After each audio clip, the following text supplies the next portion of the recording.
Bom, então hoje, nessa penúltima aula, a gente vai estudar perfeição moral, que é praticamente o finalzinho do Livro dos Espíritos, no qual a gente vai poder debater o que é a felicidade, qual a característica do verdadeiro bem, por que a gente se decepciona, por que nós não lidamos bem com ingratidão, por que muitos têm o desejo de dar cabo à própria vida, que nós chamamos de suicídio.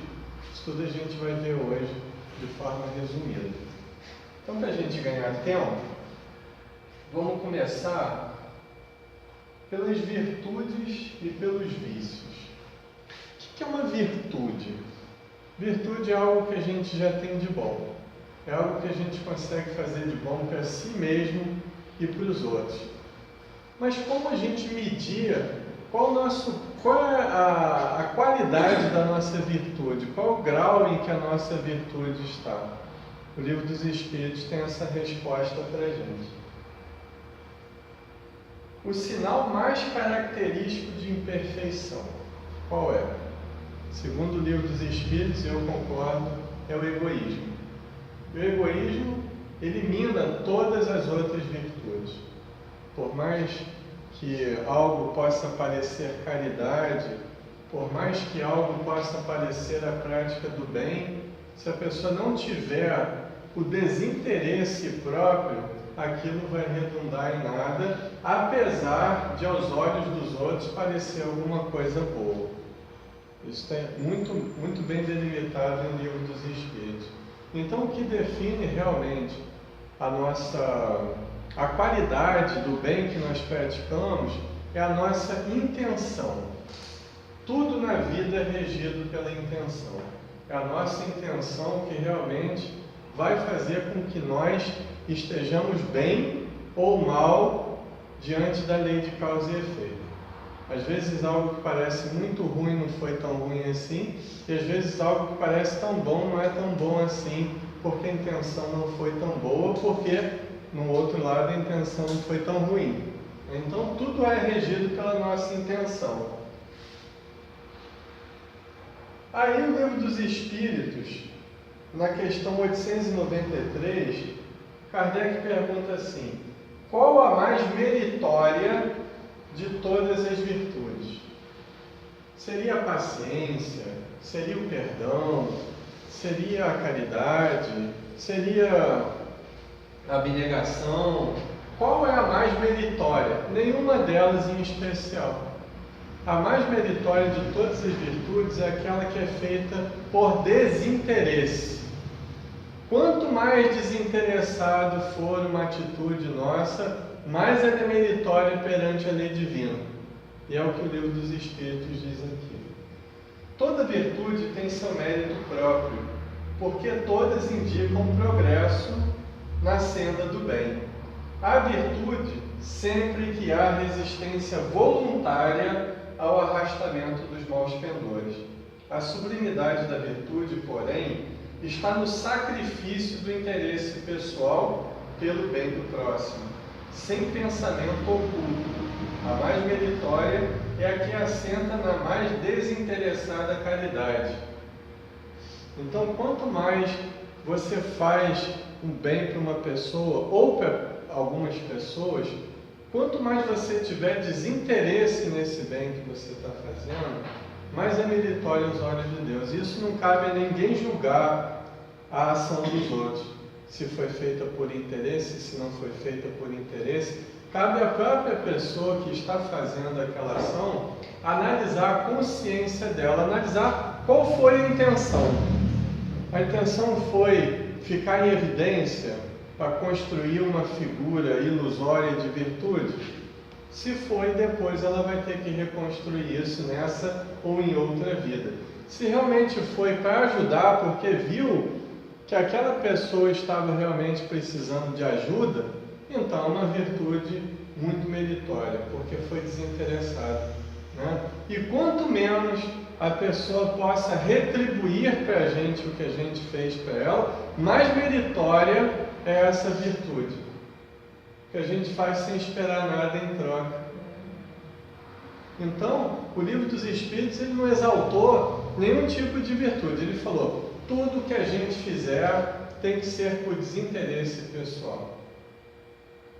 Até mesmo paciência. Quando você suporta uma pessoa, você não está tendo paciência. Porque simplesmente você não está retribuindo as agressões que ela te faz.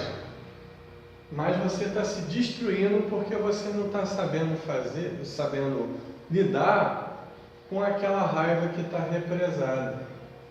Então, na verdade, isso não é meritório. Porque o livro dos Espíritos diz aqui, a virtude sempre que há resistência voluntária ao arrastamento dos maus pendores.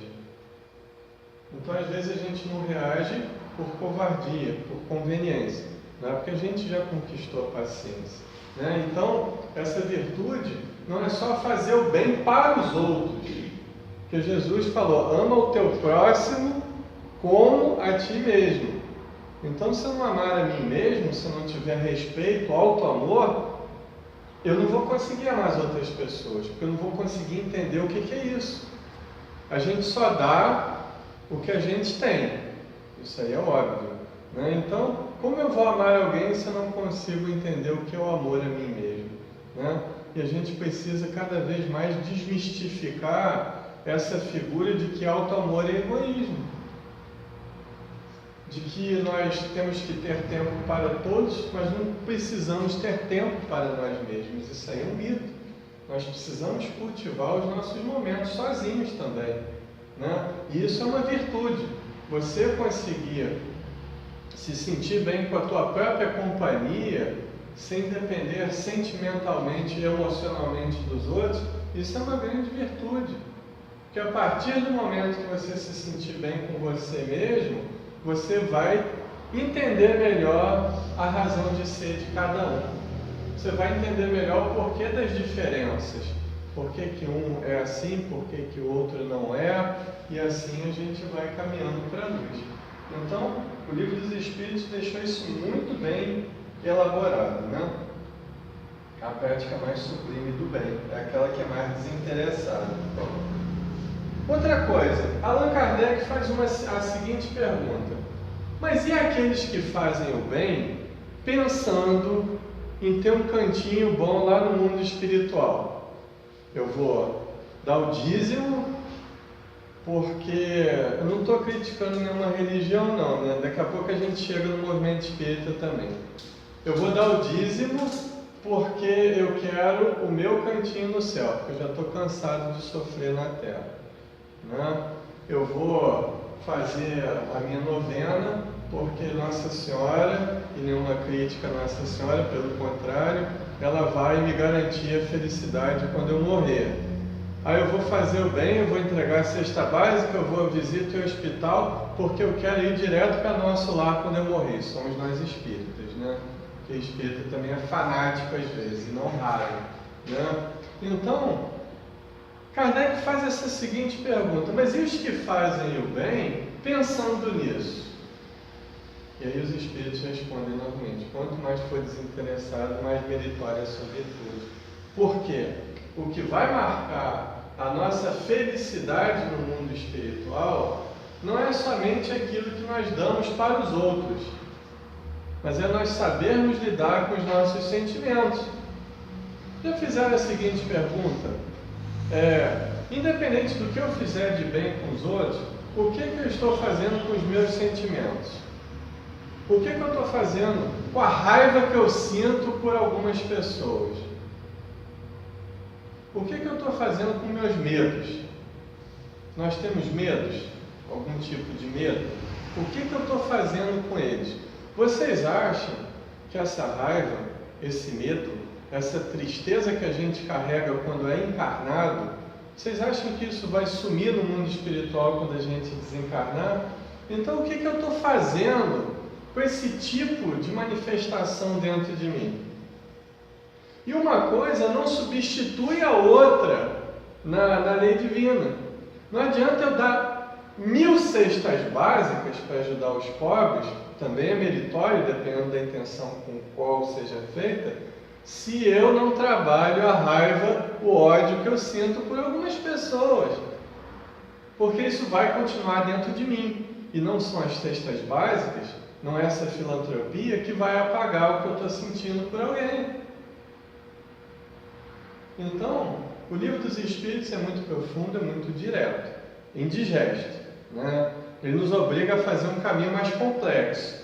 A gente pensa que a conquista da espiritualidade é algo fácil, né? É só frequentar a igreja, é só tomar a hóstia, é só tomar o passe, assistir a palestra. Não é isso.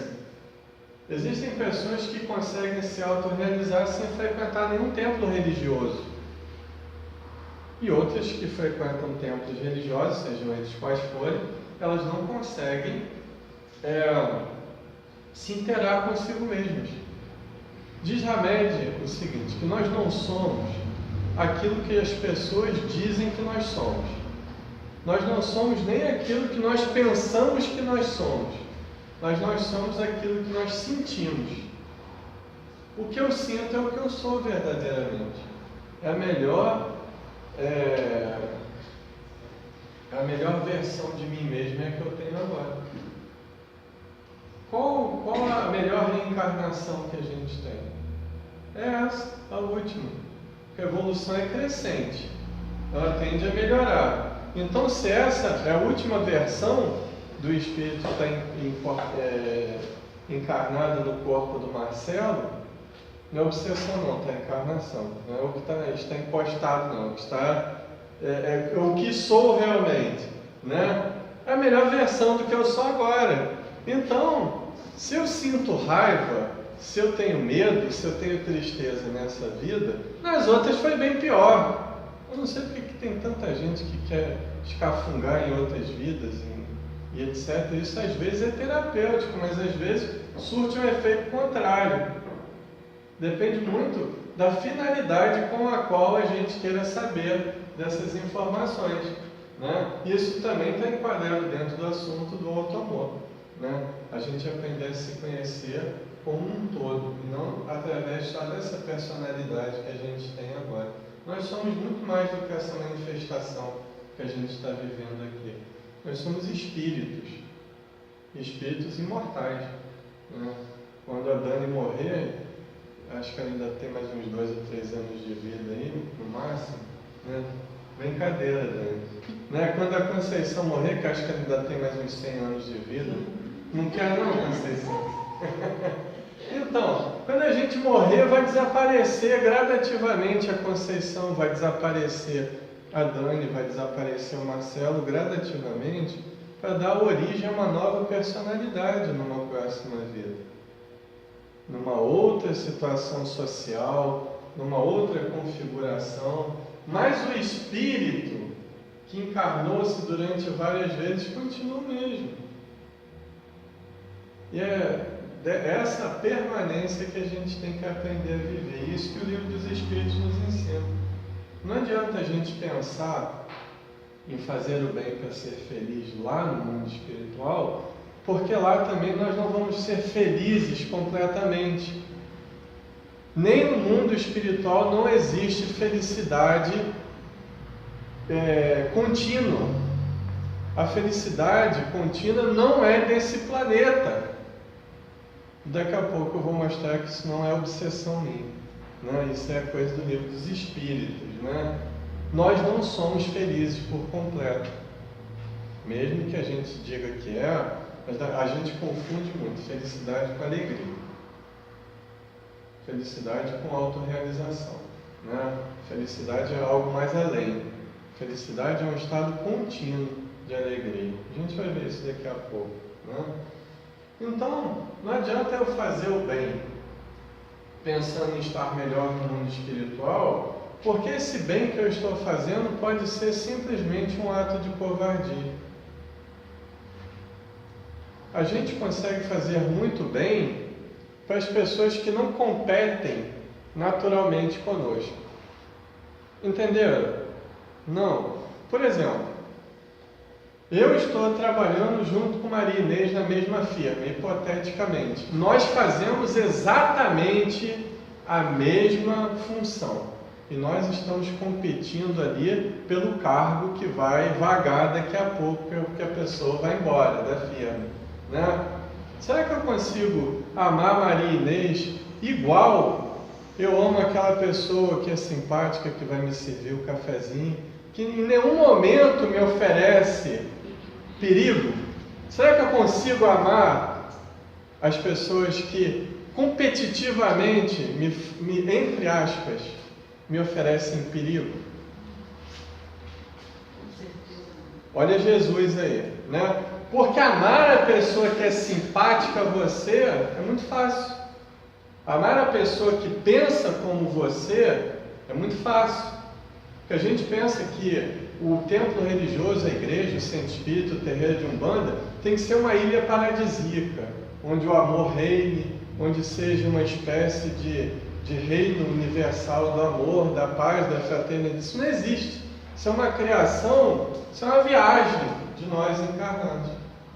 Porque esses templos religiosos simplesmente funcionam como uma espécie de enfermaria,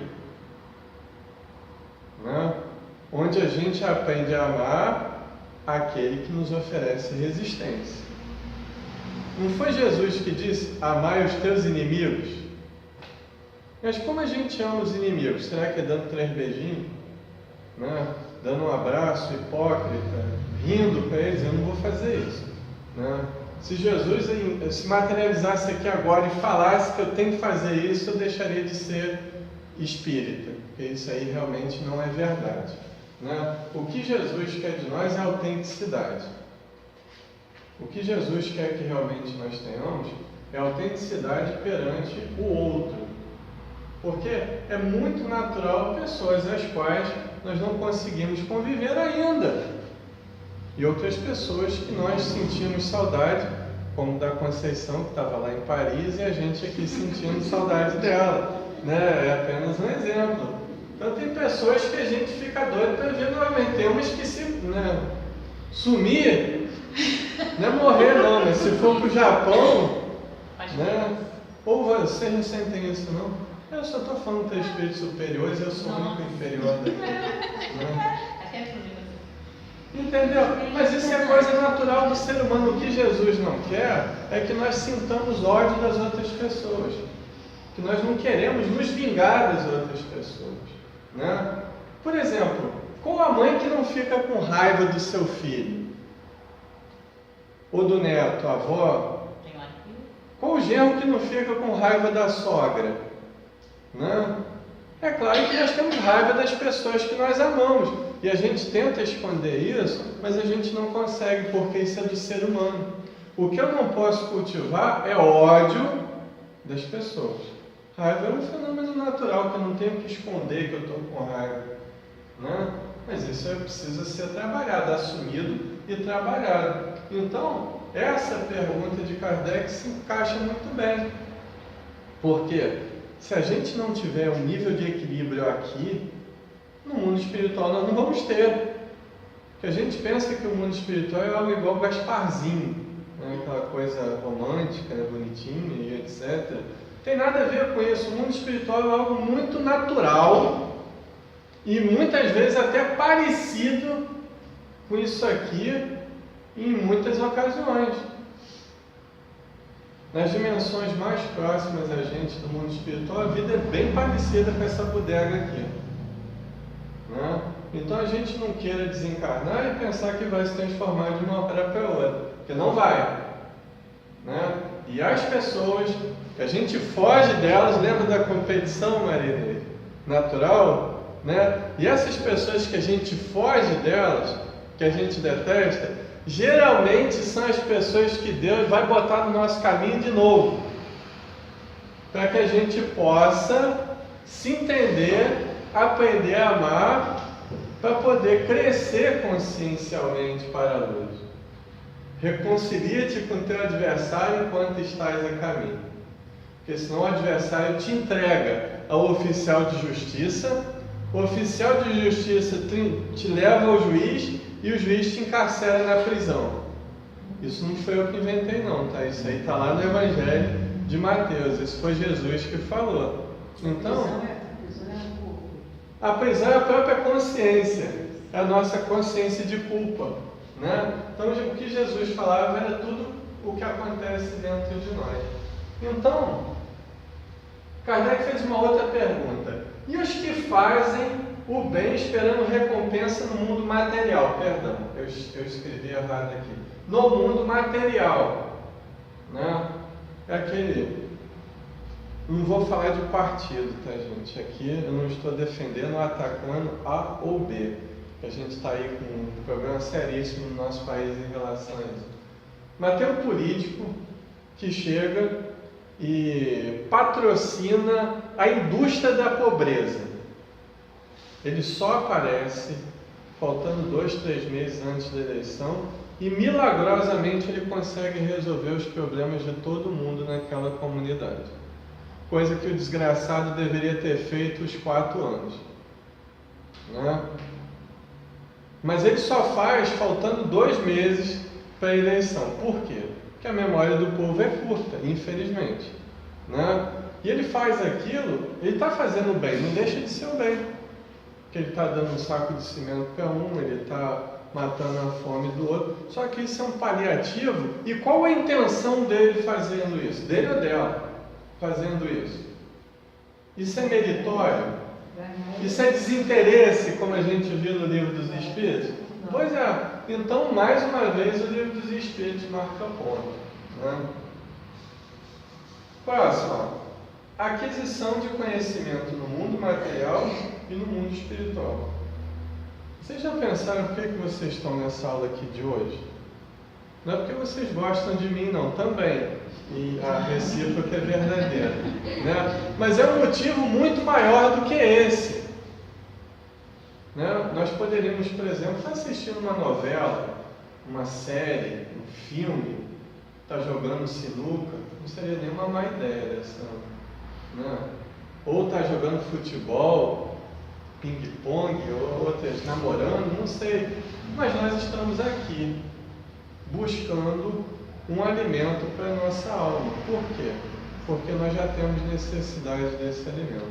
A gente ainda foge disso em várias épocas, horas, dias, meses. A gente posterga esse contato com nós mesmos o quanto a gente pode, até adoecer, até entrar em depressão, até perder alguém querido na nossa vida, mas isso tudo é natural, não é nenhuma crítica a ninguém, é um processo natural do ser humano. Muita gente só lembra na hora da dor. Exatamente. E é justamente o contrário. A gente tem que aprender a ser grato, não somente na hora da dor, na hora da alegria, mas na hora da dor também. Mas para a gente suportar o sofrimento, a gente tem que começar a se preocupar com o sofrimento quando a gente está bem. Não é desenvolver neuro, eu vou sofrer, eu vou passar por isso, eu vou passar necessidade, meu marido vai morrer, o fulano vai embora, não vai querer mais casar comigo, etc. Não, se preocupar com o sofrimento na hora da alegria não é isso. É você buscar a entender o que acontece com você quando você está bem.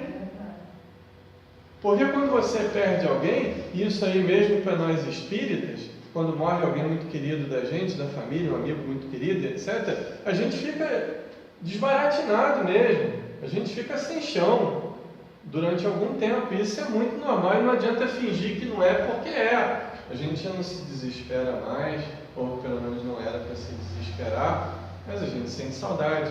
A gente está acostumado a conviver com aquela pessoa que é muito cara para a gente, até a gente completar aquela falta dentro de nós que ela faz para a gente é complicado mesmo. Isso aí são graus que a gente vai conquistando.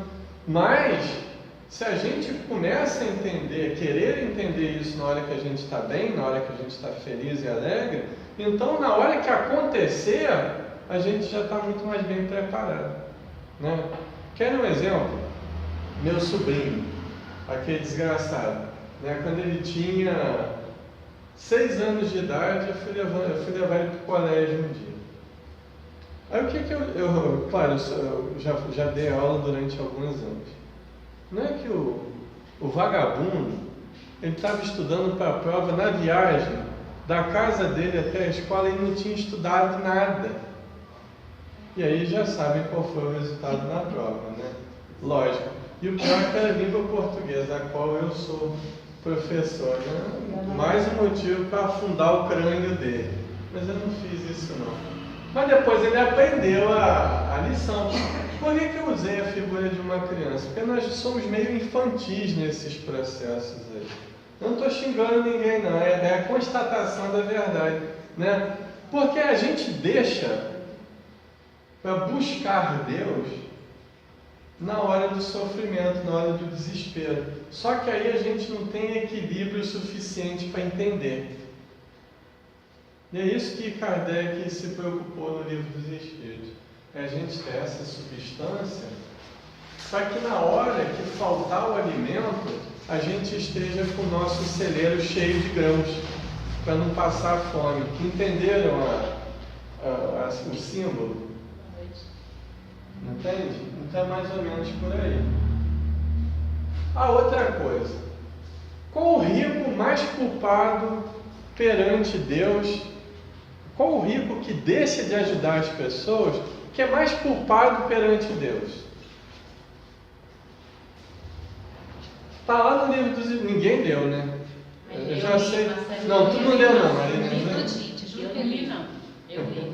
É que às vezes passa despercebido. Não, porque ler sozinho também é difícil. O estudo em grupo é muito melhor, porque determinados nuances que você não pega... Você volta, mas às vezes não é. Exatamente.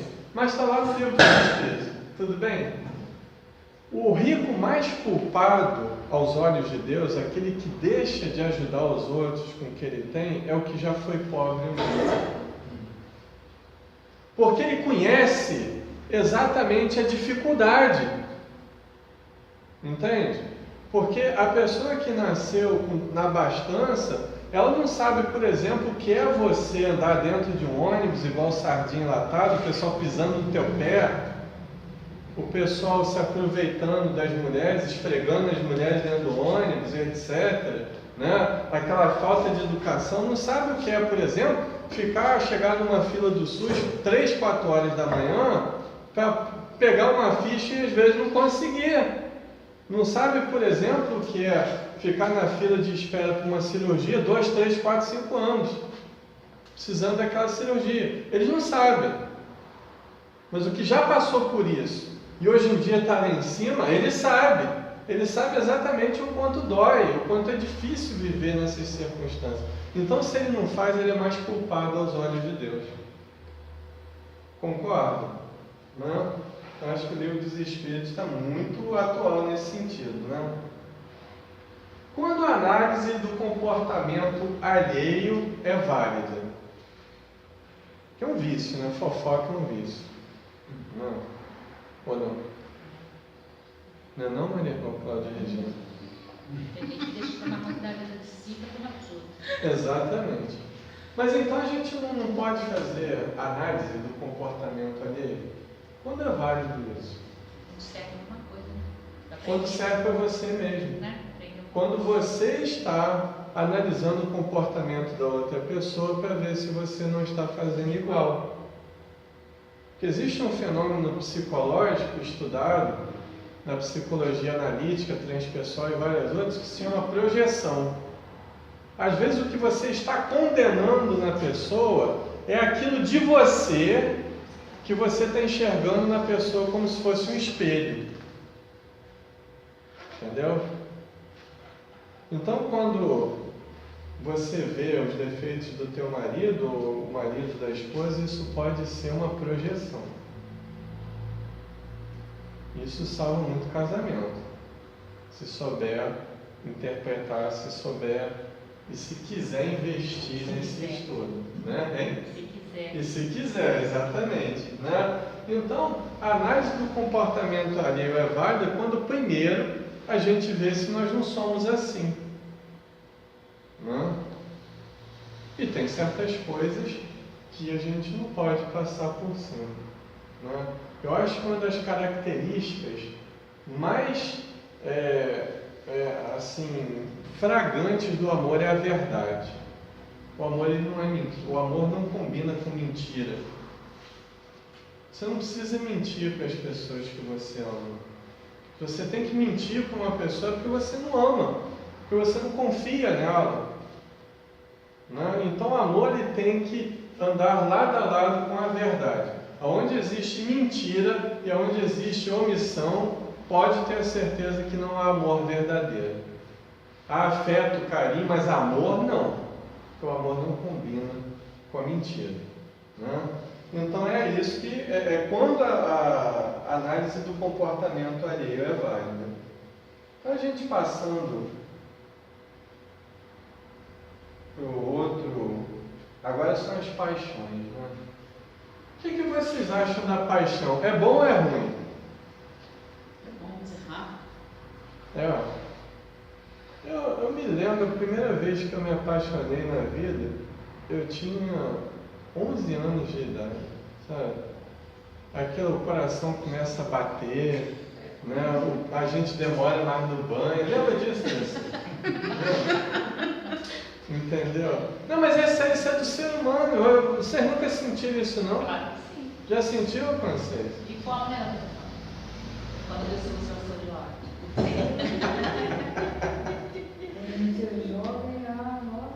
Quando é jovem, mas isso pode ser sentido pelas pessoas idosas também, não é uma questão de idade, não. Isso não é uma questão sexual. Não, verdade. Eu falo do prazer da paixão do novo, daquela identidade energética de um ser humano por outro. Isso vai sendo substituído do sexo para o prazer de estar ao lado da outra pessoa, pela combinação energética, né?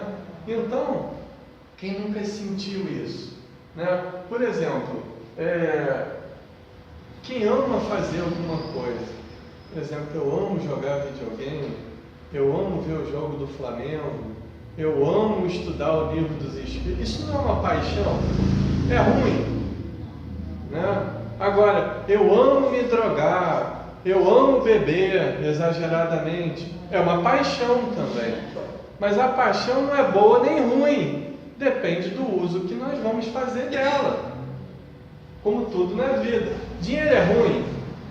Pelo amor de Deus, né, gente? Ninguém vive sem ele. Sem dinheiro a gente estaria pelado aqui agora, com fome, né? Com frio e etc. Ninguém faz nada sem dinheiro. Dinheiro não traz felicidade, mas na verdade o dinheiro traz bem-estar. Ou não traz? Ele não vai suprir a tua carência espiritual e psicológica. Você pode ser a mulher ou o homem mais rico do mundo, que você vai ser podre por dentro se você não fizer a tua reforma íntima. Mas que o dinheiro é necessário para a vida material, Uns nascem com mais dinheiro porque tem mais obrigação de ajudar os outros nesse sentido material. É só por isso que eles têm mais dinheiro. E outros nascem com menos para aprender a dar valor àquilo que não valorizou em outra vida. Lógico. E outros nascem na pobreza justamente para aprender a viver somente com o necessário. Não? Eu fico assim pensando, Virginia, se eu tivesse dinheiro, quantas caixas de suspiro que eu não comeria por dia? Né? Eu adoro doce, principalmente suspiro. É bom até eu não ter muito dinheiro mesmo não, Dani. Já estava com 500 quilos. Já estava bom. Vai ficar diabetes? Pois é. Então é o lado bom e o lado ruim das paixões, né? Porque a gente vive falando assim, não, eu vou para o centro espírita, eu vou para a igreja, eu tenho que me afastar do mundo. Já ouviram essa expressão? Eu tenho que me afastar do mundo. Como o desgraçado vai se afastar do mundo? Se ele está dentro do planeta, só se ele sair e for para outro planeta. Né? Então, o Jesus falou, tem de bom ânimo, eu venci o mundo. Não é eu venci no mundo, ou me afastei do mundo para vencê-lo. Eu venci o mundo. Ou seja, é viver no mundo sem compactuar com essas paixões que são peculiares ao mundo. Entende? Por exemplo, quem é que não gosta de no final de semana ir comer uma pizza com os amigos, ou ir requebrar o esqueleto um pouco nas baladas. Eu gosto ainda, de vez em quando eu pego minha esposa e vou, entendeu? Quando eu era solteiro eu ia sozinho, mas agora eu tenho que ir com ela, né? Quem é que não gosta disso? Gente, lá, às vezes é lugar para você exercer o espiritismo também, né? Jesus não falou, eu não vim pelos sãos, eu vim pelos doentes. Então eu não posso ser espírita no lugar desse? Será que eu tenho que no carnaval fazer todas aquelas trepeças que as outras pessoas fazem? Eu simplesmente posso sair para me divertir com a minha família, se caso eu gostar de carnaval. É o carnaval que é ruim ou é a mente das pessoas que estão no carnaval que é podre? De algumas delas. Não é o carnaval que vai estragar o ser humano. Pelo contrário, o carnaval é um folclore, uma festa muito bonita, né, que se deturpou por vários motivos que não vem agora a gente debatendo, né? Mas eu posso ser espírita em qualquer lugar. Eu posso, por exemplo, reunir uma meia dúzia de amigos e jogar sinuca no bar, né? Esses dias mesmo eu encontrei uns amigos lá no Samão, que há muito eu não os via. Jogamos pelada, né, bola, futebol durante vários anos. E eles me reencontraram e falaram: Marcelo, vamos tomar uma cerveja aqui na porta do bar? Que eles estão sempre lá. Eu falei: pô, claro, meus amigos, gente boa. Aí chegou um, viu, ficou me olhando assim e falou: sou eu mesmo. Tomando cerveja aqui, né?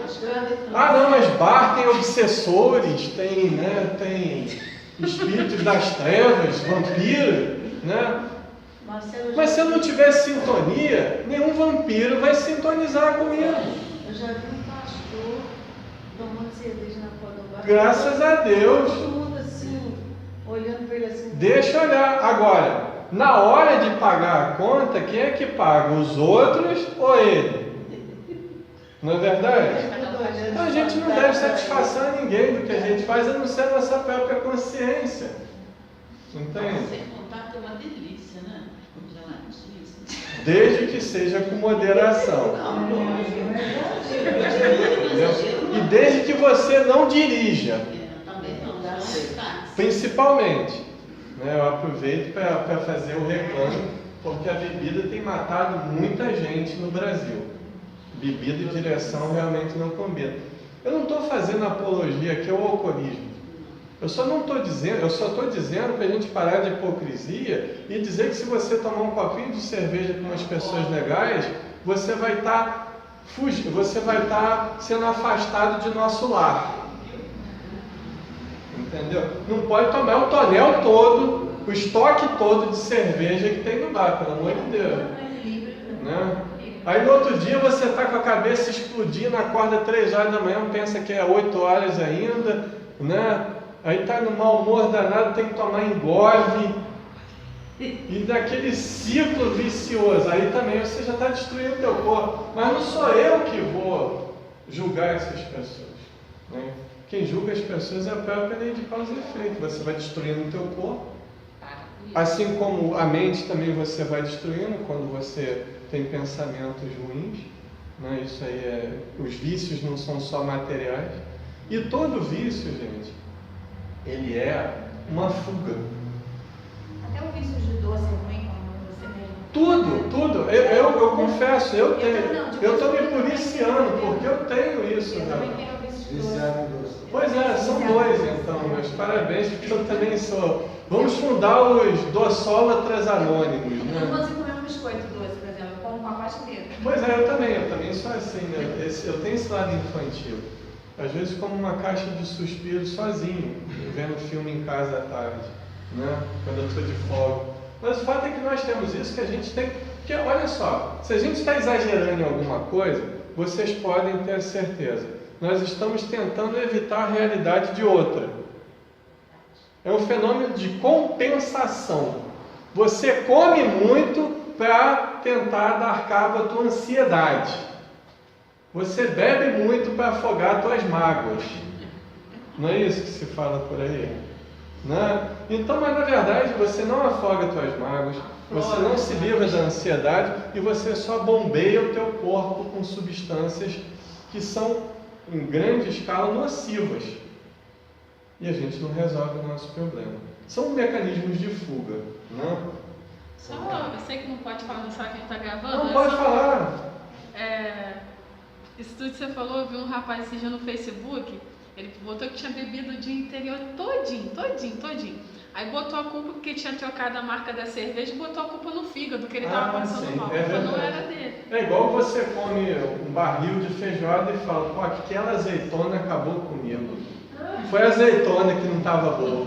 Né? Você comeu um porco inteiro, com orelha peluda e tudo dentro da feijoada. Agora foi a azeitona que te fez mal. Não é isso que acontece? Né? Agora, a gente tem vontade de se modificar? É difícil se modificar? É difícil? Quem acha que é difícil se modificar? Eu acho. Vocês acham que é difícil? Não é impossível. Então vocês não acham nada. Só tem 50% de chance de errar, gente. Então, meus parabéns, que o Livro dos Espíritos vai dar um tapa na cara de todos vocês agora. Não sou eu não, é o Livro dos Espíritos. Olha só a questão 909. Vamos ler devagar, tá? Não me desejem mal, porque quem escreveu isso foi Kardec, foi o Espírito de verdade, tá? O que vocês vão ler agora é a mais pura realidade do ser humano. É uma questão que vocês têm que imprimir, mas plastifica, Marinês. Plastifica. E põe na geladeira, Virgínia, para ver todo dia quando for tomar café de manhã. É uma das questões mais importantes do Livro dos Espíritos. Questão 909. Né? Vou até anotar aqui para a gente esquecer. Anota aí. Poderia sempre o homem, pelos seus esforços, e não é só homem não, tá gente? É ser humano, homem e mulher também. Poderia sempre o ser humano, pelos seus esforços, vencer as suas más inclinações? Poderia? Sim, e frequentemente fazendo esforços muito insignificantes.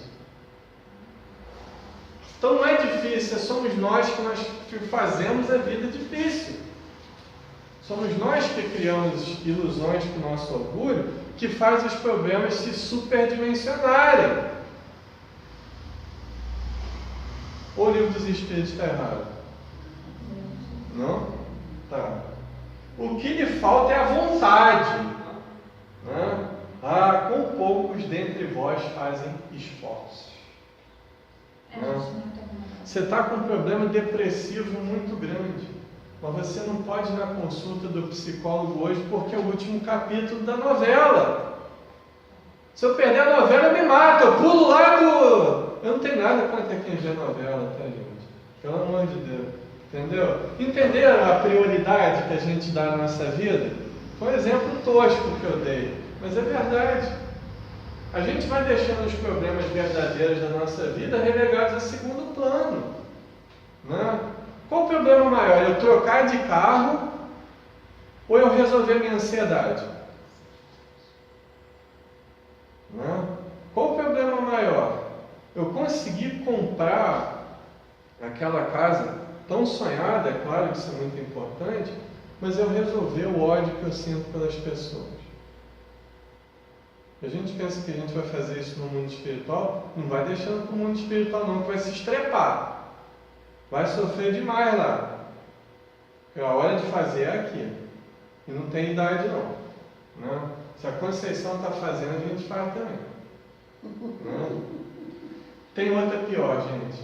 Desculpe, mas tem outra pior ainda do que essa agora. O Livro dos Espíritos é um excelente terapeuta. Só que ele é um terapeuta exigente. Né? Tem que ter força para entender. Para entender é fácil, mas tem que ter força para compreender esse livro. Né? Então vamos lá. Tem uma boa aqui, ó. Não haverá paixões tão vivas e irresistíveis que a vontade seja impotente para dominá-las. Ou seja, aquela é minha alma gêmea. O homem é casado, a mulher é casada, mas é minha alma gêmea. Entende? Isso aí. Entende? A questão do instinto, né? Não, eu não consigo viver sem isso. Aí o livro do Kardec pergunta: haverá paixões assim que a gente não consiga dominar? Vamos ver a resposta. Há muitas pessoas que dizem: quero, mas a vontade só lhe está nos lábios. Querem, porém muito satisfeitas ficam que não seja como querem. Quando o homem crê que não pode vencer as suas paixões, é que seu espírito se compraz nelas, em consequência da sua inferioridade. Compreende a sua natureza espiritual aquele que as procura reprimir. Vencê-las é para ele uma vitória do espírito sobre a matéria. Entende? Então a melhor coisa às vezes é a psicologia reversa. Já ouviram falar nisso? Quando a pessoa vem pedindo carinho, você dá um soco na cabeça dela para ela acordar? Pois é metáfora está dando. Fica preocupado não. Meu nível de obsessão não chega até usar a violência não. Mas o fato é que nós queremos ou não queremos realmente? Será que a gente quer, mas não quer? Ah não, eu quero fazer minha reforma íntima, mas eu ainda tenho muitas prioridades. Não?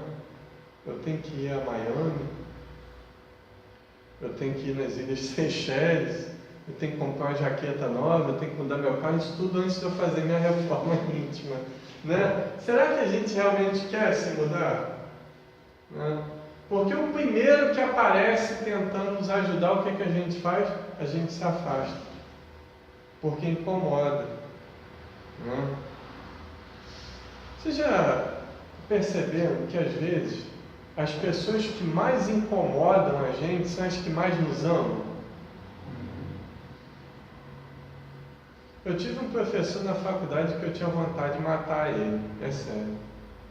É sério mesmo. Porque ele levava a gente à loucura. Sabe aquelas provas que parece que está em grego? E nós somos brasileiros. Mas parece que a prova está em grego. Você não entende nada. E você chora na hora da prova. Pois é. Na verdade, são os grandes professores os mais irritantes para os alunos. Porque eles te mostram as tuas limitações.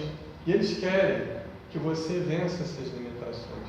E assim são as pessoas da vida. Yogananda, né, o grande mestre Paramahansa Yogananda, ele dizia que todos são mestres de todos.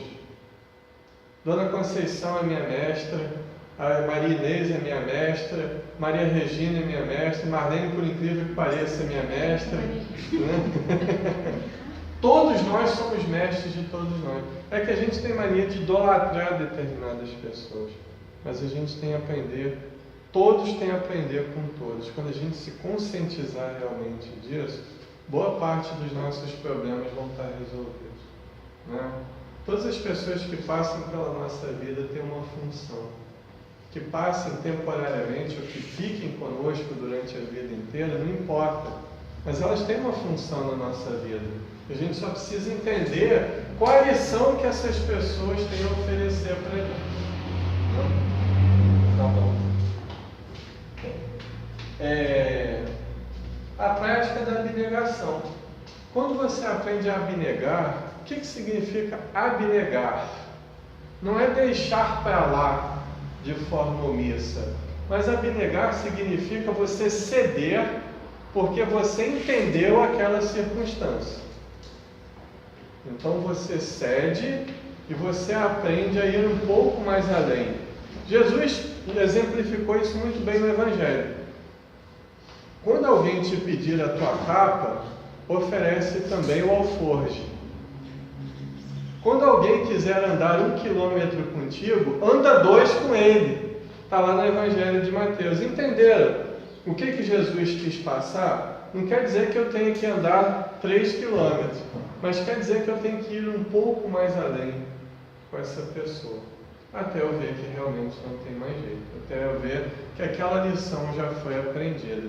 E toda lição que a vida nos oferece, que não foi aprendida, ela tem que ser repetida. Tantas vezes quantas forem necessárias. A gente tem que aprender sobre outros aspectos, sobre outras formas, não importa. mas a gente tem que aprender essas lições. Né? Então tá.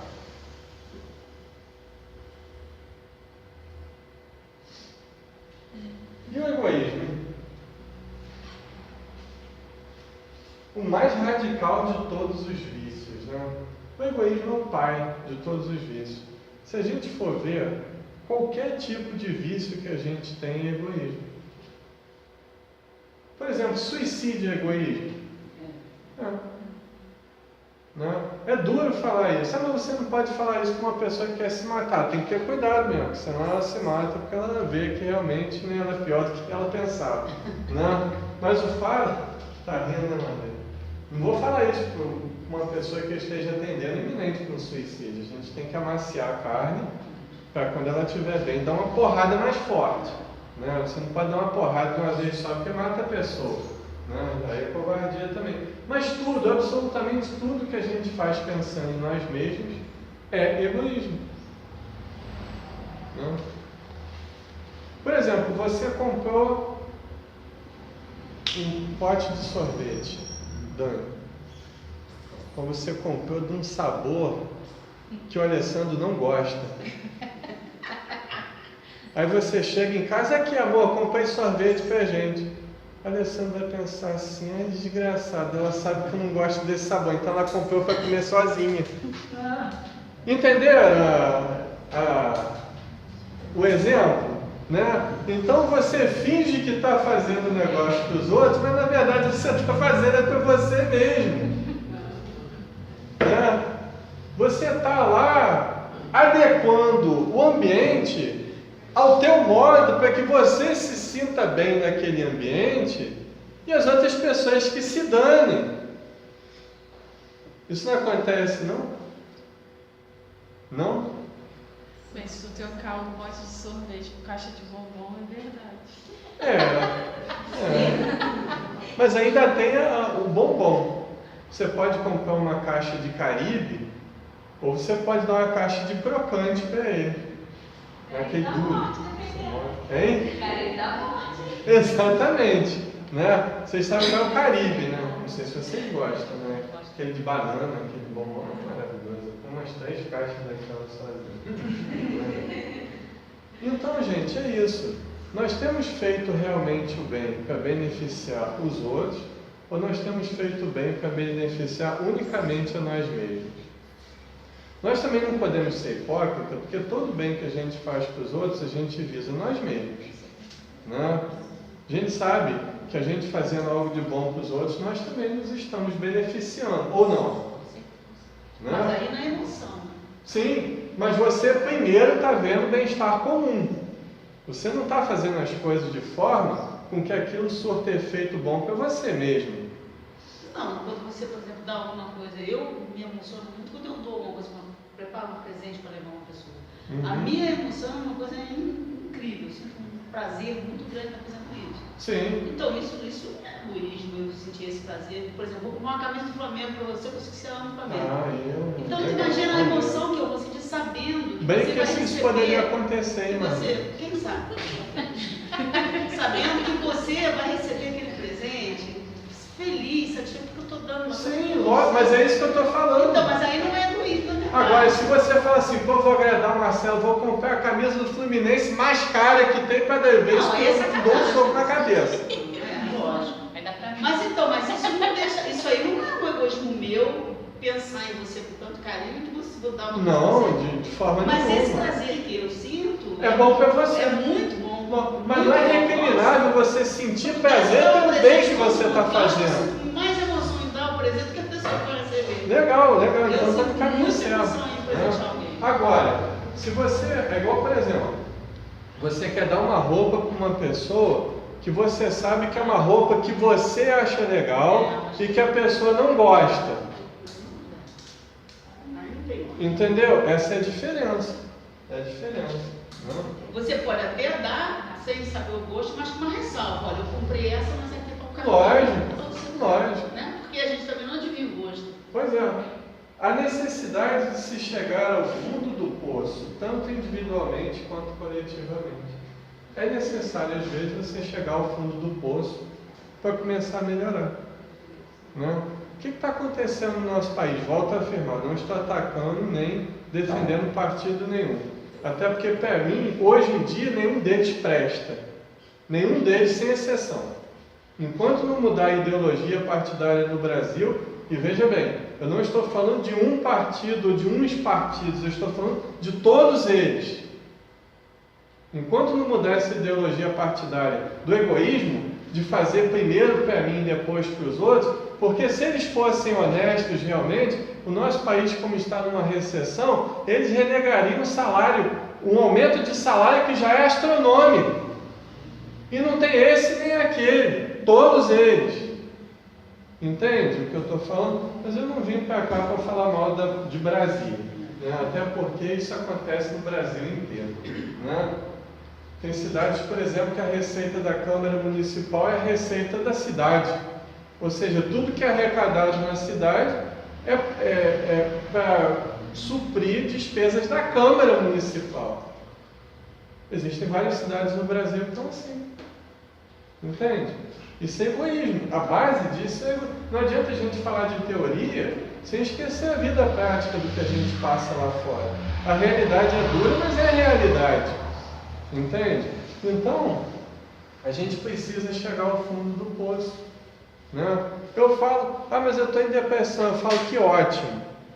Que ótimo que você está em depressão. Porque a depressão está te mostrando o lado negro que você sempre relegou. Você sempre fingiu não existir. E agora, por obrigação, graças a Deus, Deus está te oferecendo o instrumento para você enxergar a luz. Para deixar de ser egoísta. Entendeu? Não vou falar assim como uma pessoa em atendimento fraterno. Mas é a grande verdade. Entende? A depressão é uma forma forçada de nós sermos obrigados a fazer nossa reforma íntima. Ou faz, ou morre, ou perde o corpo físico. Simples assim. Entende? Ou eu estou errado? Não? Eu atendo suicida já há 6 anos. 6 anos. Já se matou mais um semana passada. Mas não é culpa minha. Por mais que a gente tente ajudar, existem pessoas que não têm o feedback, que não têm a sintonia. Entende? Porque são egoístas. São pessoas que têm dinheiro, que têm uma família boa, têm profissões muitas vezes excelentes. Só que ele só pensa nele, ela só pensa nela. E não tem como você tratar uma pessoa que só pensa em si mesma. Enquanto ela não se sensibilizar para o mundo que está lá fora, você não consegue tratar essa pessoa. E pergunte aos psiquiatras, pergunte aos psicólogos, quantas pessoas que eles já perderam nesse sentido. Porque não querem. Não querem melhorar. Querem que o mundo melhore e que elas continuem a mesma coisa. Quando na verdade o mundo vai continuar a mesma coisa, nós é que vamos nos modificar. É duro isso, né? Mas é a didática espírita. Não? Tá bom.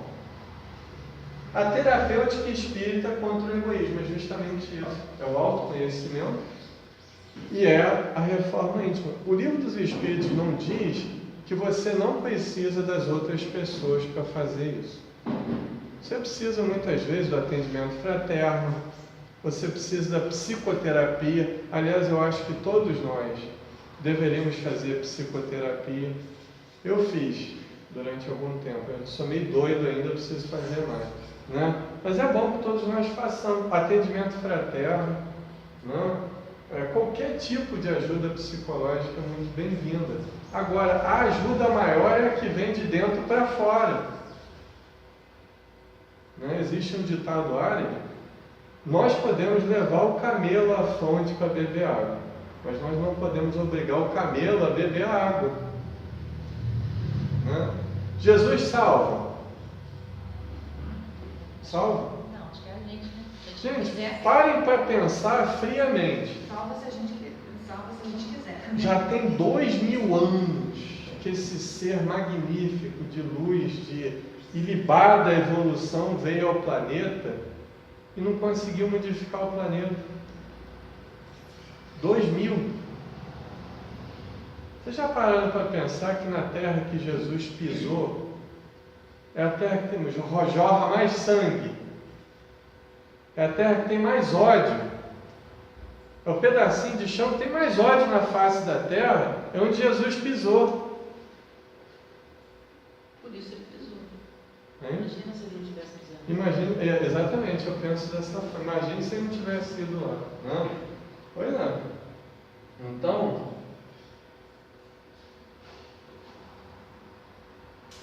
agora a gente já passa aqui para outra, para ganhar a felicidade. Vocês acham que vocês são felizes? Sim. É, Totalmente não, não é possível, né? é mesmo, mano? Totalmente? Tem hora que puxa, é puxado. Você é feliz com vocês? Totalmente? Eu me sinto feliz. Eu tenho momentos, né? Momentos que Legal. não. Tem momentos também que é bem equilibrado. É, que bom, ótimo, maravilha. Felicidade não é completa, eu acho que tem momentos muito bons. O Marcelo, mesmo porque, na minha opinião, a felicidade ela é bacana, mas quando você também está muito para baixo, também é importante, porque você aprende os dois. Se você for só feliz, você vai aprender o quê? Sim. Quando a primeira rasteira que tu leva. A felicidade é algo muito relativo. Porque, por exemplo, você pode estar bem morando num barraco, comendo sopa de feijão com papelão todo dia e pode se sentir uma pessoa com bem-estar. Agora você pode estar numa mansão se sentindo extremamente só, com tudo ao seu dispor, mas não completo, né? Então a felicidade é um estado o quê? Interno. Mas o externo também interfere muito nessa, né? Por exemplo, a saudade que a gente sente das pessoas que a gente ama que morreram, isso gera dor. Quem já perdeu alguém amado sabe disso. Isso não impede que você seja feliz completamente. Impede, lógico. É lógico que impede, né? É por isso que no Evangelho de João está escrito: a felicidade não é deste mundo. Não quer dizer que nós temos que viver para sofrer. Não é isso que Jesus quis falar. Mas quer dizer que a gente muitas vezes elabora castelos de ilusão que não existem. Eu ponho um monte de virtudes no meu marido, na minha esposa, nos meus filhos, que na verdade não existem. Mas por que eu estou atribuindo virtudes às pessoas às quais elas não têm? Porque eu quero estar bem através daquelas pessoas. E se aquelas pessoas tiverem defeitos, eu não vou estar bem. Então nós estamos criando personagens que só existem dentro da nossa cabeça. Entenderam? Isso acontece. Hoje a dose está forte, né? Vou maneirão. Vou maneirão. Hoje eu estou obsediado, Conceição. Marcial, mas quando você percebe que a pessoa também não está bacana, e você não quer que a pessoa não, você ficar bem para eu ficar bem, não. Eu quero que ela fique bem, porque o estado, às vezes, a pessoa está tão ruim que deixa você triste, me deixa. Sabe? E quando eu posso fazer alguma coisa para ajudar essa pessoa a sair desse estado, eu também vou me sentir alegre tendo uma pessoa mais alegre.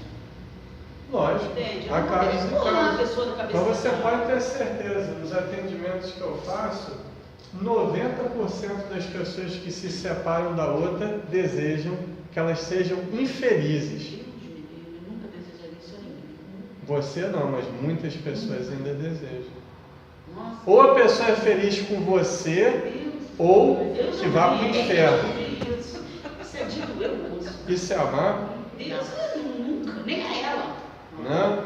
Ou a pessoa está perto de mim, ou dane-se ela. Isso é amar?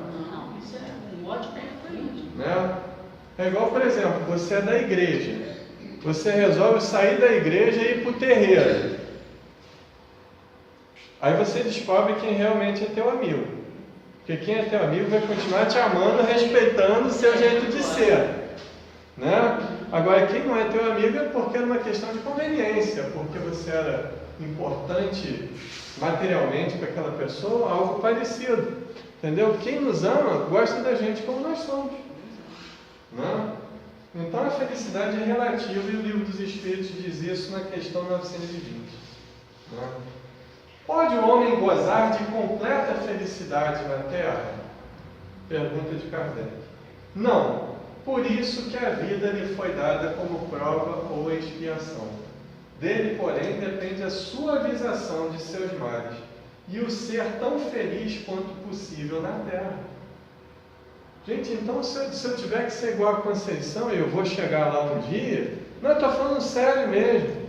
Com essa idade, ter essa vontade de viver que a Conceição tem, eu quero chegar nessa idade aí, não quero chegar nessa idade, mas se eu chegar, se Deus quiser que seja com essa vontade de viver, de fazer o bem para os outros, entendeu? A gente vive criando problema onde não tem. Verdade. A gente inventa defeitos que as pessoas não têm, né? E às vezes, olha só que coisa doida que a gente comprova na prática. Se eu gosto muito da Conceição, eu começo a querer afastar a Conceição de mim, uma pessoa que tem essa síndrome, eu começo a querer afastar a pessoa para eu sentir falta dela e ela sentir pena de mim e se aproximar de mim. Entenderam? Você tenta afastar a pessoa para ela ficar com pena de você e se aproximar para te amar mais ainda do que você pensa que não é amado ainda. Isso aí é o que está faltando dentro de você. Não é a pessoa que não está te amando como deveria. É algo dentro de você que está faltando, que você não completou ainda. Ou eu estou exagerando? Não? Não tinha pensado nisso. Pois é, mas vivendo e aprendendo. A felicidade do egoísmo. Aí Kardec pergunta: você faz o bem para uma pessoa, ela te paga com ingratidão. Aí você tem duas opções: ou continuar fazendo por idealismo, ou você não faz para Deus te passar mais para trás. Aí Allan Kardec pergunta: e as pessoas que deixam de fazer o bem porque foram pagas com ingratidão? Os espíritos dizem: são egoístas. Eu postei esses dias uma mensagem. Entende? Assim: ele tem coragem de fazer o bem, tem que ter coragem de suportar a ingratidão. E é exatamente isso. É exatamente isso. Não? A perda de entes queridos, né? A morte como transformação. Vocês já pararam para pensar, gente? A gente pode empurrar com a barriga a vida inteira uma coisa, mas a morte não tem como. Você vai ser convidado a essa transformação um dia. Pode ser daqui a 1 ano, pode ser daqui a 10 minutos, pode ser daqui a 50, mas vai voltar. E já pensaram que é uma difícil adequação? Primeiro, as pessoas que você ama aqui, elas vão estar em outra dimensão. Você vai falar com elas, elas não vão te ouvir. Você vai querer dar um abraço nelas, não vai conseguir. Mas você vai ter outras pessoas que você ama no mundo espiritual, que muitas vezes, por egoísmo, você não vai as ver, porque estão em outra vibração, em outro nível vibratório. Entende? Então a morte é toda uma adequação. André Luiz era um médico, famoso, fisiologista. Ele foi passar a ser o quê? Auxiliar de enfermeiro nas câmaras de retificação em nosso lar. Um grande fisiologista, que a gente não sabe exatamente quem foi no Brasil, passando a ser no mundo espiritual auxiliar de enfermeiro. Isso, estou aliviando a barra dele, porque ele varria, limpava vômito lá no mundo, nesses hospitais de nosso lar. Isso não é uma porrada no nosso orgulho, né? Ah, mas eu fui o mais importante do mundo, eu fui presidente dos Estados Unidos. E aí, no mundo espiritual vai ser o quê? Acha que vai continuar tendo o mesmo poder? Não. Ah, mas eu fui um grande orador espírita. Daí? E os sentimentos? Trabalhou? Trabalhou a vaidade, trabalhou a raiva, trabalhou o medo, trabalhou a tristeza. Né? É um desafio, né? Vamos lá. Questão 934. A perda dos entes queridos que nos são caros não constitui para nós legítima causa de dor, tanto mais legítima quanto é irreparável, independente da nossa vontade? Essa causa de dor atinge assim o rico como o pobre, representa uma prova ou expiação, e comum é a lei. Tendes, porém, uma consolação em poderdes comunicar-vos com os vossos amigos pelos meios que vos estão ao alcance, enquanto não dispondes de outros mais diretos e mais acessíveis aos vossos sentidos. O que eles estão falando? Que nós perdemos, entre aspas, né, os nossos entes queridos, mas nós podemos encontrar com eles de que forma? Através da mediunidade. É por isso que eu sou chato com esse assunto. Entendeu? É por isso que todo o meu esforço está voltado para a mediunidade atualmente, porque é uma porta aberta de consolo, é uma porta aberta de transformação. Porque em todas as épocas da humanidade, quando se fechou a porta para o fenômeno mediúnico, a sociedade caiu em desgraça. Estudem historicamente isso, né?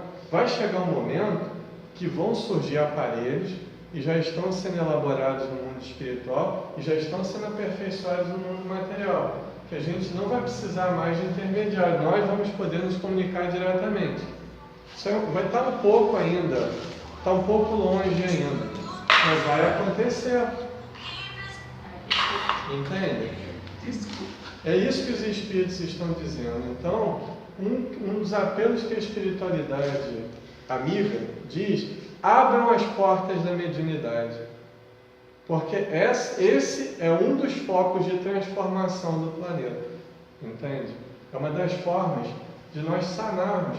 E a gente fala assim: mas uma comunicação de um parente querido não vai modificar a vida da pessoa. Claro que não vai fazer com que aquela pessoa faça a reforma íntima dela. Logicamente, ninguém questiona isso. Mas quando você recebe uma comunicação de um parente que você ama e ele está bem, você ganha uma dose de ânimo incrível. Ou eu estou mentindo? Né? Mas eu posso me encontrar durante o desdobramento com as pessoas que amo. É verdade. Mas não tão diretamente assim. Entende? Então Deus fornece todos os meios possíveis para que essa saudade seja sanada. Né? Então tá bom. A decepção gerada pela ingratidão, que nós já vimos, é aquilo que, se a gente quer fazer o bem, não espera reconhecimento. Porque se for esperar reconhecimento e não tiver, vai esfriar na insensibilidade, no desprezo. Né? Então faz porque faz. Faz e esquece que a pessoa tem que retribuir. Né? É duro, mas é assim. A prova do relacionamento. Né? A gente fala assim: fulano é muito legal. Agora você convive com ele. Fulano é muito maneiro. Agora você convive com ele. Né? Olha o que o livro dos Espíritos diz.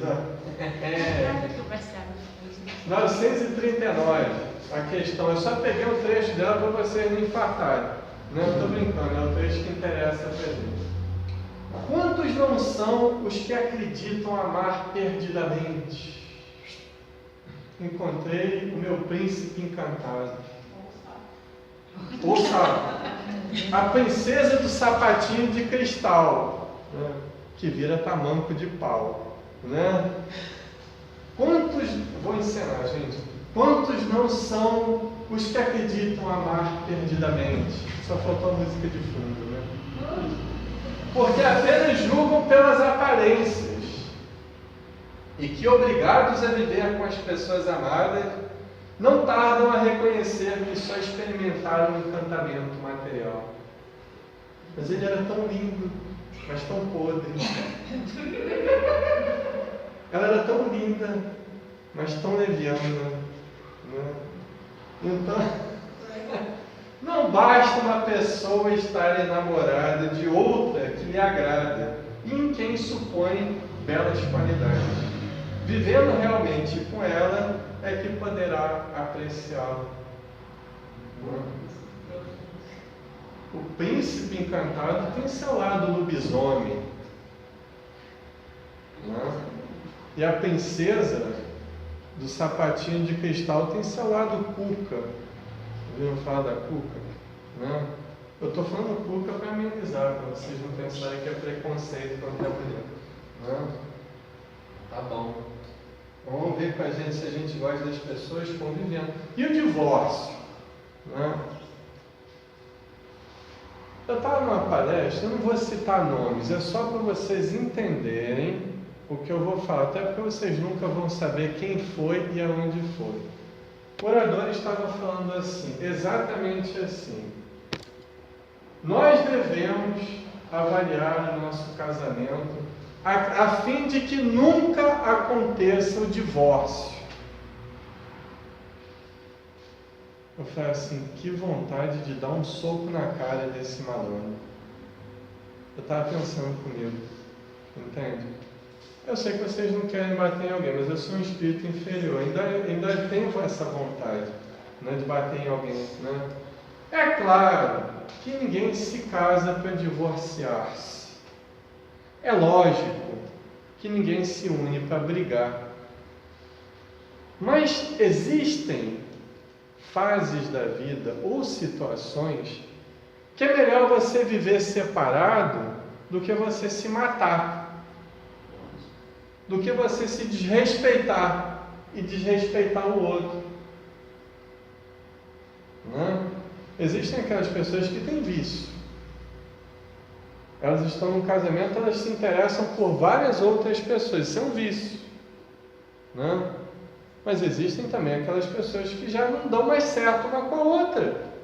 Eu não tenho mais nada a ver. Eu descobri que aquilo era uma projeção minha, que era apenas um encantamento material, como diz o livro dos Espíritos. Vai ficar junto para quê? Não separeis o que Deus juntou. Mas Deus não junta ninguém por interesses materiais, ou por aparência física, ou por fazer sexo de maneira tal ou tal. O que Deus junta é a sintonia energética. Quando não tem mais sintonia, não tem. E não adianta querer criar sintonia onde não tem. Não. Gente, vocês já passaram para pensar quanto homem bom está dando sopa por aí? Quanta mulher legal está dando sopa e as pessoas sendo desrespeitadas, vivendo um inferno dentro de casa, a fila anda. Entendeu como é que é? É claro que a gente não pode ser promíscuo e no primeiro sinal de desentendimento a gente fala, isso não presta para mim. São chamados de relacionamentos descartáveis. E não é sobre isso que a gente prega. Né? Eu estou pregando de gente que se escraviza porque acha que aquela pessoa que está com ela hoje foi a pessoa que ela fez mal na outra vida. E ela tem que suportar tudo daquela pessoa porque acha que fez mal para a pessoa na outra vida. Aquilo é karma. Então nosso orgulho e egoísmo agora são chamados de karma. A gente bota a culpa no karma, quando nós devemos botar a culpa em nós mesmos, que somos egoístas, orgulhosos. A gente não sabe dividir o nosso espaço, porque quem se casa tem que saber de dividir espaço. Não? Tudo, absolutamente tudo. Quando você vive em sociedade, você tem que aprender o quê? A respeitar os direitos dos outros. Eu não estou falando só em casamento, nem em qualquer situação. Não? Por exemplo, se tivesse um cachorro aqui, qualquer cachorro, bota um Rottweiler, não, um pincher, pequenininho, aí você encosta ele aqui na parede e começa a fazer assim, acoitar ele. O que ele vai fazer? Hein? Vai fazer o quê? Morder. Vai morder. Quando você tira a liberdade de uma pessoa, o que ela vai te fazer? Reagir. Porque ninguém suporta ver a sua liberdade tolhida. Entende? Essa é a maior razão do extermínio dos relacionamentos hoje em dia. Você não saber respeitar a liberdade do outro. Ah, mas eu vivo para minha família. Mentira, você vive para você mesmo. A família é a consequência do teu bem-estar. Se você não estiver bem com você mesmo, você não vai estar bem com a tua família. E outra coisa, a tua esposa pode morrer primeiro que você. Tu vai fazer o que da vida? Se o teu marido morrer primeiro que você? E se o teu filho morrer primeiro do que você? Porque o natural é o pai, a mãe morrer primeiro que o filho. Mas às vezes a aprovação ou a expiação do filho faz com que ele vá primeiro antes dos pais. É dolorosíssima essa prova. Mas a gente faz o que com isso? Aprende. Aprende, né, Maria Inês? Aprende. Maria Inês está falando porque ela passou por isso. Né? E está aí firme e forte.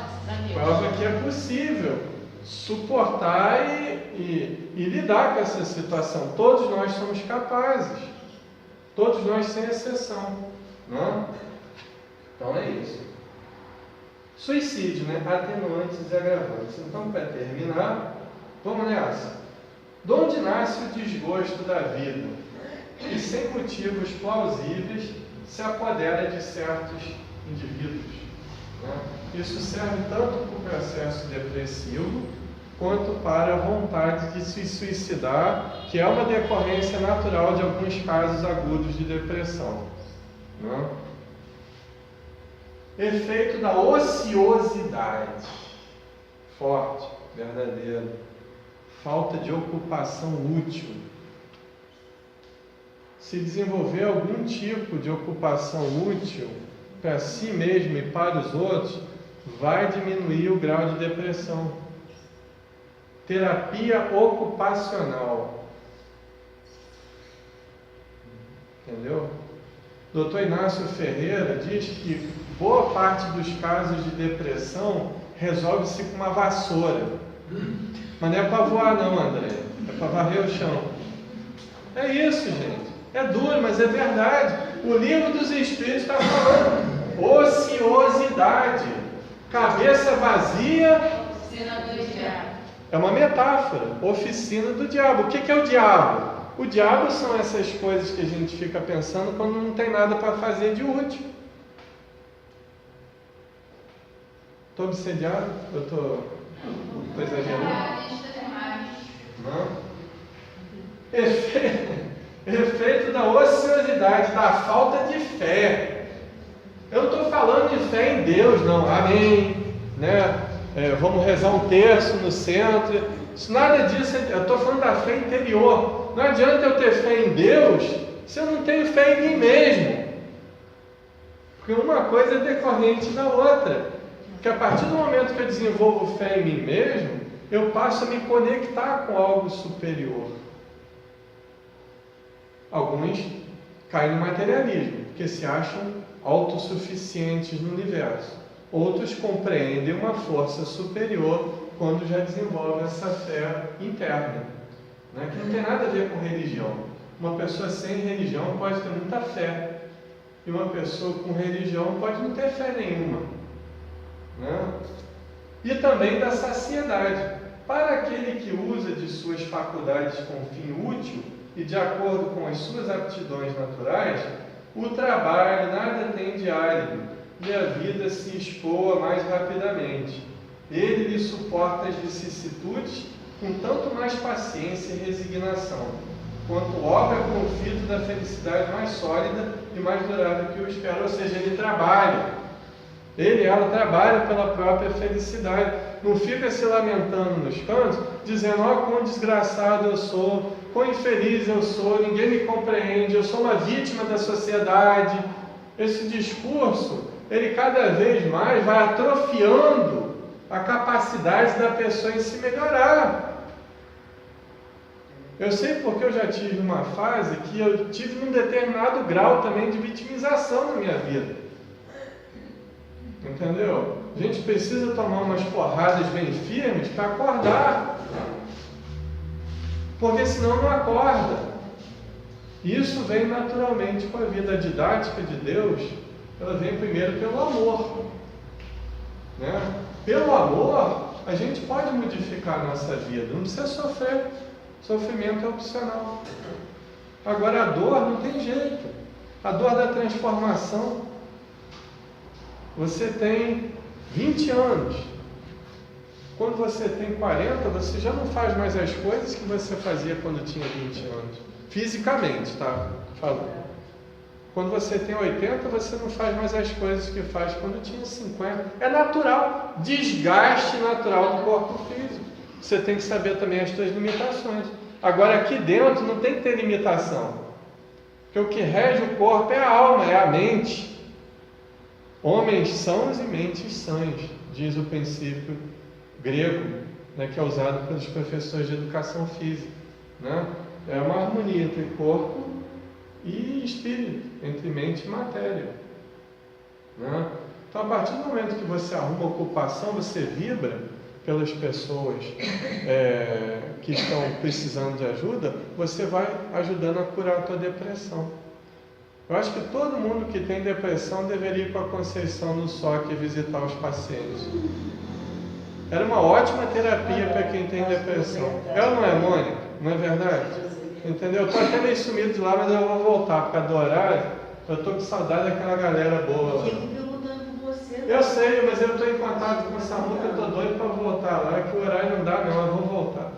Eu surgi lá que eles vão ver, eu vou vestido de chapolim. É sério, eu estou pensando nos negócios doidos assim. Mas o fato é que, entendeu? Tá ruim. Pode piorar. Né? Pode piorar, mas pode melhorar também. Vamos trabalhar, vamos incutir. Sabe uma das coisas? Quando vocês conversarem com alguém que está em depressão, eleva o ânimo dessa pessoa. Não deixa ela reclamar da vida, não. Quando ela começar a reclamar, problema dele. Passa para outro que quer. Entendeu?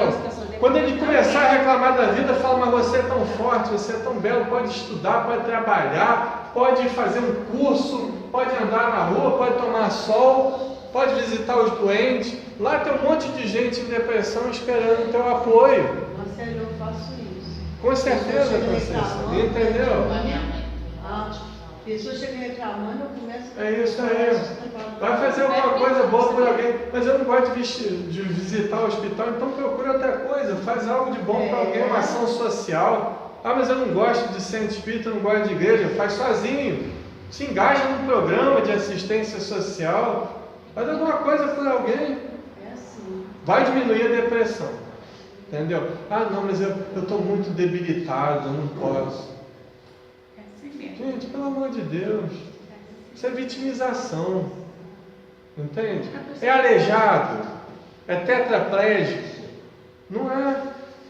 Mesmo os tetraplégicos podem fazer alguma coisa por alguém. Você vê o Luizinho, quem já esteve lá no SOC, viu o Luizinho pintar com a boca, um pincel na boca, ele é todo atrofiado. Ele tem o quarto dele, é mentira ou é verdade, Conceição? O quarto dele é todo crivado de quadros, que foi ele que pintou todos eles com a boca. Se ele pode fazer isso, por que os outros não podem ser perfeitos? Ou tendo mínimos problemas? Lá embaixo no leprosário também, vale uma visita. Curupaiti, verdade. Entendeu? Tem pessoas lá que tiveram lepra, que a família jogou lá, eles nunca mais viram. Tem uma senhora lá que está há mais de 50 anos no leprosário. Tem uma lá que canta, que tem uma voz maravilhosa, não sei se ela é Doutor Amazonas Hércules, conheceu o Amazonas? Não sei. Amazonas Hércules? Ele fundou um centro espírita lá dentro, ele foi um dos primeiros pacientes. A gente foi no centro espírita. Um dos primeiros pacientes que entrou lá com lepra e não tinha cura, ele foi curado, mas o corpo já tinha caído o dedo e aquela coisa. Tem muita gente lá bem debilitada. É sim, não tinha cura, hoje em dia tem. Mas tem gente que não vê a família há mais de 50 anos. Você chega lá, faz café para você tomar, conta a história. Né? Fiz uma oração budista com essa senhora, vocês acreditam nisso? Fiquei lá conversando com ela. Aí ela tem um altarzinho budista, ela fez algumas orações, nós fizemos meditação. Ela está lá há 50 anos no leprosário. Força de viver. A gente tem que desenvolver a nossa força de viver. Porque senão ninguém pode incutir isso em nós. Né? Isso é bom. O nome é esse nome que ele falou. Leprosário de Curupaiti é a razão social. Tem muita gente lá também, muita gente mesmo com, né? Debilitada, tem. Muita gente tem metade do rosto. Não, sim, mas ainda mais isso no processo da doença. Então, por hoje... Lá tem um pedaço lá que já tem cura, agora já tem cura, né? Porque tempo dele não tinha. Tem uma moça lá que não tem os braços, ela pinta A gente fica por aqui com o pessoal aí da internet. Vaso de barro, Tá bom?